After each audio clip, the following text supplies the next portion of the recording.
नमस्कार बच्चों, मैं मिथिलेश तिवारी।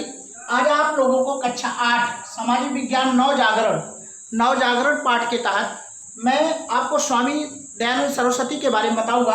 कुछ तथ्य ही हैं, तथ्यात्मक है, ज़्यादा विस्तृत नहीं है, बताऊंगा, उसको आप समझने की कोशिश करिए।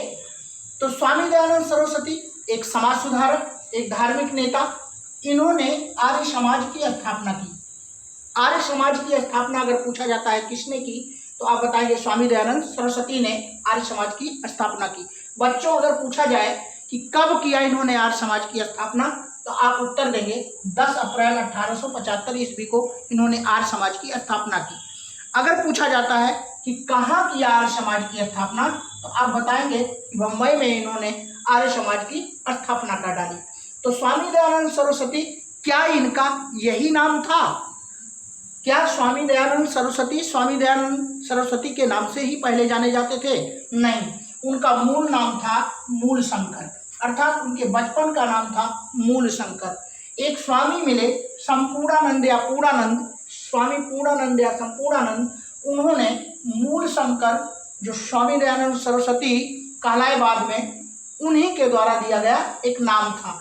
तो मूल शंकर से स्वामी दयानंद सरस्वती बने स्वामी पूर्णानंद के कारण। तो स्वामी पूर्णानंद ने इनको सलाह दिया और मूल शंकर से स्वामी दयानंद सरस्वती हो गए।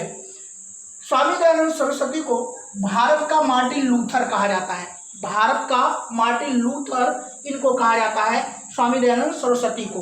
तो अगर पूछा जाता है कि भारत का मार्टिन लूथर किसे कहा जाता है, तो भारत का मार्टिन लूथर स्वामी दयानंद सरस्वती को कहा जाता है। इनकी एक विश्व प्रसिद्ध रचना है सत्यार्थ प्रकाश, बहुत पूछी जाती है कंपटीशन में भी, बोर्ड में भी। सत्यार्थ प्रकाश की रचना किसने की, तो आप उत्तर देंगे सत्यार्थ प्रकाश की रचना स्वामी दयानंद सरस्वती ने की। किस भाषा में की, तो हिंदी भाषा में इन्होंने सत्यार्थ प्रकाश की रचना की। इन्होंने एक नारा दिया, पुनः वेदों की ओर लौटो। पुनः वेदों की ओर लौटो का नारा किसने दिया, तो स्वामी दयानंद सरस्वती ने दिया, पुनः वेदों की ओर लौटो, अर्थात प्रकृति की ओर लौटो और पुनः वेदों की ओर लौटो। ये दोनों नारे स्वामी दयानंद सरस्वती के द्वारा दिए गए।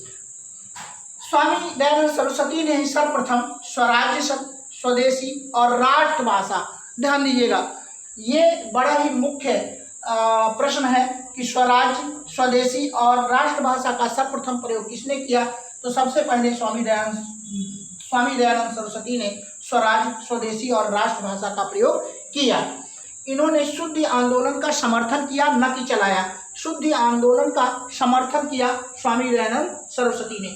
छोटा सा पॉइंट बच्चों है, मैंने इसके पहले आपको राजा राम मोहन राय के बारे में बताया और आज आर्य समाज के बारे में थोड़ा सा तथ्यात्मक बिंदु बताया। इसको याद करने की कोशिश करें। फिलहाल आज के लिए इतना ही बच्चों। नमस्कार, धन्यवाद।